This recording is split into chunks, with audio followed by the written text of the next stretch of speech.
बंधुगण आज मु आपणक पिलामानक पई एमिति एक खाद्य बनैबा सिखेबी जहाँ आपणक पिलांक स्मरण शक्ति को बढ़ाए थाए एवं पिलांकर इम्यूनिटी पावर को बढ़ाए थाए। यह सहित पिलांकर ओजन को मध्य बढ़ाई थाए एवं पिलांकर भोक बढ़ाई थाए एवं एही खाद्य आपणक पिलामानक पई बहुत अधिक लाभदायक अटे। एथिरो अनेक प्रकार फायदा आपणक पिलांक मिली थाए एवं यह खाइबा को मध्य बहुत स्वादिष्ट अटे एवं आपणक पिलामाने मध्य यहाको बहुत सहजरे खाई परिबे। बंधुगण आज ही खाद्य आमे बनेबा मखाना रे जाको हिंदी रे मखाना कहती, ओडिया रे पद्ममंजी कहा जाए एवं इंग्रेजी रे फॉक्सनट कहा जाए। यह आपंक आखपाखर बहुत सहजरे मिल जिवो। जदि न मिले तेबे डिस्क्रिप्शन बॉक्स रे लिंक दे रखिबी, आपण चाहिले एहाको ऑनलाइन लो किनि पारिबे। यह बंधुगण आपणक पिलांक स्वास्थ्य पई बहुत अधिक लाभदायक अटे एवं यह टोटाली केमिकल फ्री होइथाय। यह बंधुगण पानी रे चाष करा जाए एवं एथिरो कोनोसी प्रकार रो केमिकल मिलि न थाए, सेतिपई यह आपणक पिला पई कोनोसी प्रकार रे क्षतिकारक होई न थाए। केमिकल फ्री अटे एवं यह सुगर फ्री मध्य अटे, अधिक मीठा होई न थाए। तेबे चलନ୍ତୁ बंधुगण जानिबा एहाको आपण केमिति बनेबे एवं आपणको पिलांको केमिति खइबे। छोट पिलांको मध्य आपण खइ परिबे, 1 वर्षर ऊपर पिलांको खइ परिबे, 1 वर्षर तळ पिलांको मध्य खइ परिबे।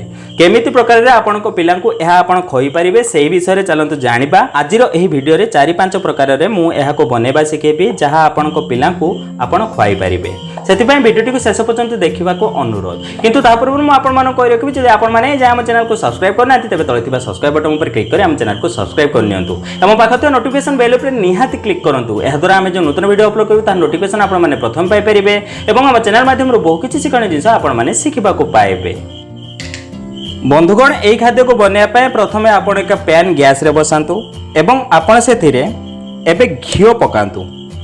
घियो रे आमे एही मखाना को रोस्ट करिबा, सेतिपई आपण एथिरे शुद्ध देसी गाई घियो 3 ରୁ 4 चामच पकांतु एवं एही मखाना को रोस्ट करि नियंतु। तेबे चलंतु आमे एही घियो रे मखाना को रोस्ट करनबा। एबे बंधुगण आपण एही घियो रे मखाना को पकांतु एवं भलो भाबे रोस्ट करि नियंतु। कारण बंधुगण मखाना बहुत सॉफ्ट होइता है एवं पिला मानक पई एहार खाद्य बनेया पई आमको एहाकू प्रथमे रोस्ट करने को पड़ो। तेबे चलतु एहाकू रोस्ट कर नबा। आपण एहाकू हल्का रोस्ट कर नियंतु जेमिति एहा आपण हाथ रे भांगी पारिबे। एहा बहुत अधिक नरम अटे एवं जेतेबेले एहा संपूर्ण रोस्ट होई जिवो सेतेबेले देखिबे आपण एहाकू हाथ रे भांगी पारिबे। देखंतु मो हाथ रे गोटे मखाना को नेउची एवं एहाकू भांगिया को चेष्टा करछि। जेतेबेले आपण देखिबे एही परि भाबे मखाना को आपण भांगी पारिबे सेतेबेले जानिबे जे आपणकर रोस्ट होई सारिछि मखाना बा जाहाकू आमे पद्ममंजी कहिता। बंधुगण एहा आपनको ऑनलाइन लो बहुत सहज रे मिलि जिवो। डिस्क्रिप्शन बॉक्स रे लिंक दे रखिबे, आपण चाहिले एहाकू ऑनलाइन लो किनि पारिबे।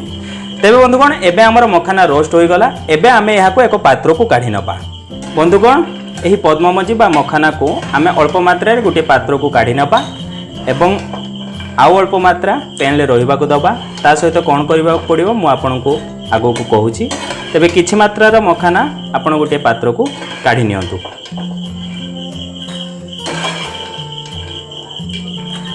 तेबे देखंतु बंधुगण किछि मात्रा रो मखाना मु गोटे पात्र को काढी नेली। एबे आमे एही अल्प मखाना रे अल्प लूण पकेबा।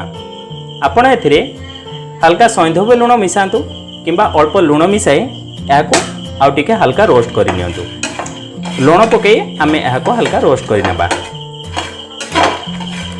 सर्वदा व्यवहार करिया को चेष्टा करंतु सैंधव लूणर, कारण सैंधव लूण केमिकल फ्री अटे। मार्केट में मिलुवा अन्य लूण अपेक्षा बहुत उपयोगी अटे सैंधव लूण। सैंधव लूण आपनको कोनोसी भी पुटुଳି बनिया दुकान लो बहुत सहज रे मिल जिवो। तेबे देखंतु लूण देई आमे अल्प मखाना को फ्राई कर नेले। एबे आमे एहाको एक पात्र काढ नबा। देखंतु जे अल्प मात्रा मखाना रे आमे लूण देई रोस्ट कले ताहाको आमे एक पात्र को काढी नेबा।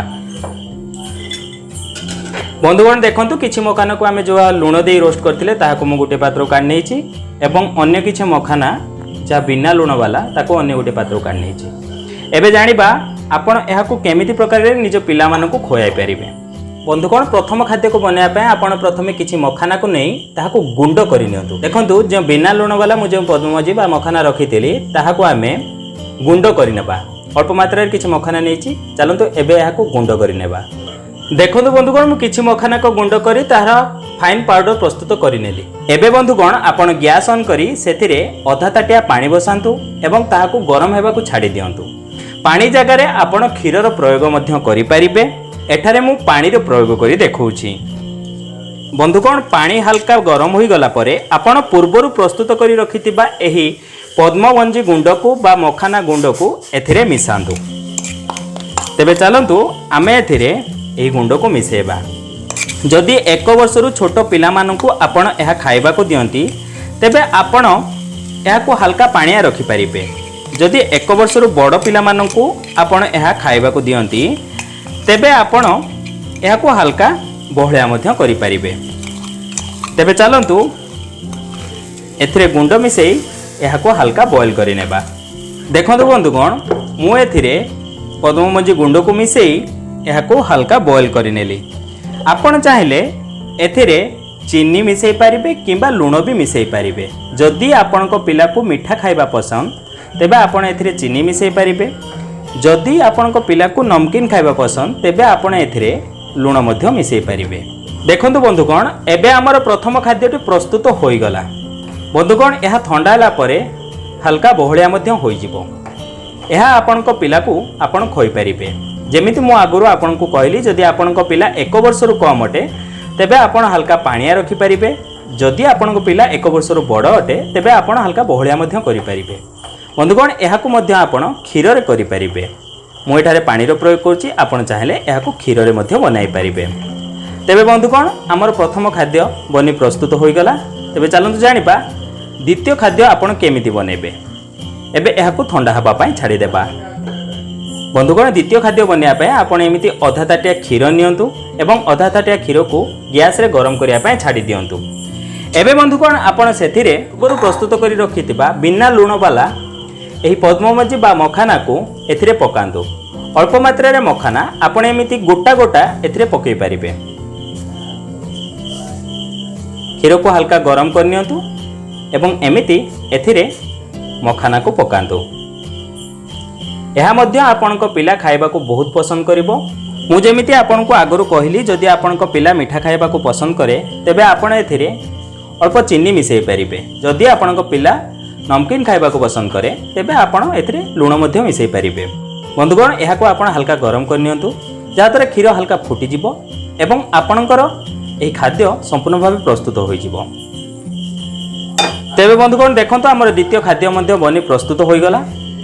बंधुगण एहा को आपण ठंडा हवा पाई छाडी दियंतु। देखिबे एहा फुली जिवो। एमिति भाबरे मध्य आपण मखाना को बनेई निज पिला मानकु खाइबा को देई परिबे। एबे जानिबा तृतीय उपाय विषय रे। तिपाई आपण आधा ताटिया दही नियंतु एवं दही रे पूर्वरु प्रस्तुत करी रखितिबा बिना लूण वाला मखाना को एमिति भाबे खंड करी एथिरे पकांतु। देखो बंधुगण यह हाथ में बहुत भल भाव भांगी जीव। आपण एमिति भाव खंड करी ए मखाना को एथिरे पकांतु। यह मध्य आपण को पिला खाइबा को बहुत पसंद करि थाए। दही मध्य आपण को पिला स्वास्थ्य पाए बहुत अधिक लाभदायक अटे। आपण एही परि भावे मध्य निज पिला को यह खुआई पारिबे। एवं आगरु मु आपण को जेमिति कहली जदि आपण को पिला मीठा खाइबा को पसंद करे तेबे आपण एथिरे अल्प चीनी मिसाई पारिबे। जदि आपण को पिला नमकीन खाइबा को पसंद करे तेबे आपण एथिरे लूण मध्य मिसाई पारिबे। एहा मध्य आपण को पिला खाइबा को बहुत पसंद करिवो। एहा खाइबा को मध्य बहुत स्वादिष्ट अटे। आपण चाहिले एथिरे आहुरी मध्य मखाना मिसाई पारिबे। एहा खाइबा को बंधुगण बहुत स्वादिष्ट अटे। आपण चाहिले गोटा मध्य एहा को पकई पारिबे। जदि छोट मखाना अछि तेबे गोटा मध्य आपण एथिरे पकई पारिबे। एवं जदि आपण को छोट पिला को खाइबा को दउचंदी तेबे आपण एमिति गुंड करी एथिरे एहा को पकई पारिबे बा फाळ करी एथिरे एहा को पकई पारिबे। बंधुगण एहा मध्य आपण को पिला बहुत सहज रे खाइ देइ थाए। एहा मध्य खाइबा को बहुत स्वादिष्ट अटे। एमिति प्रकार रे मध्य आपण मखाना व पद्मवंजी को दही रे मिक्स करी निज छोट पिला मानन को खुआई पारिबे। एबे बंधुगण आपण जानिले 3 रु 4 प्रकार रे मखाना को आपण को छोट पिला मानन को आपण केमिति खुआइबा को देइ पारिबे।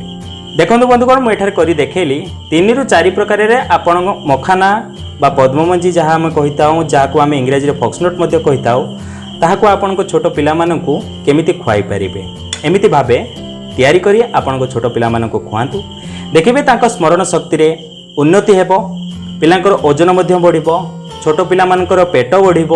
ଏହା ଆପଣଙ୍କ ପିଲାମାନଙ୍କର ରୋଗ ପ୍ରତିରୋଧକ ଶକ୍ତି ବା ଇମ୍ୟୁନିଟି ପାୱାରକୁ ମଧ୍ୟ ବୁଷ୍ଟ କରିବ। ମଖାନାରେ ଏତେ ସବୁ ପୋଷକ ତତ୍ତ୍ୱ ଥାଏ ଯାହା ଆପଣଙ୍କ ପିଲା ପାଇଁ ବହୁତ ଅଧିକ ଲାଭଦାୟକ ଅଟେ। ଆପଣ ଏମିତି ଭାବେ ନିଜ ପିଲାମାନଙ୍କୁ ମଖାନା କରି ଖୁଆନ୍ତୁ, ଦେଖିବେ 100% ରେଜଲ୍ଟ ମିଳିବ। ଯଦି ଆଜିର ଏହି ଭିଡ଼ିଓଟି ଆପଣଙ୍କୁ ଭଲ ଲାଗେ ତେବେ ଗୋଟେ ଲାଇକ୍ କରନ୍ତୁ ଏବଂ ଏମିତି ପ୍ରକାର ଭିଡ଼ିଓ ଦେଖିବା ପାଇଁ ଆମ ଚ୍ୟାନେଲକୁ ସବସ୍କ୍ରାଇବ୍ କରନ୍ତୁ। ତେବେ ବନ୍ଧୁଗଣ ଆଜି ପାଇଁ ଏତିକି, ପୁଣି ଦେଖା ହେବ ଏକ ନୂତନ ସୁନ୍ଦର ଅଧ୍ୟାୟ ସହ। ଧନ୍ୟବାଦ।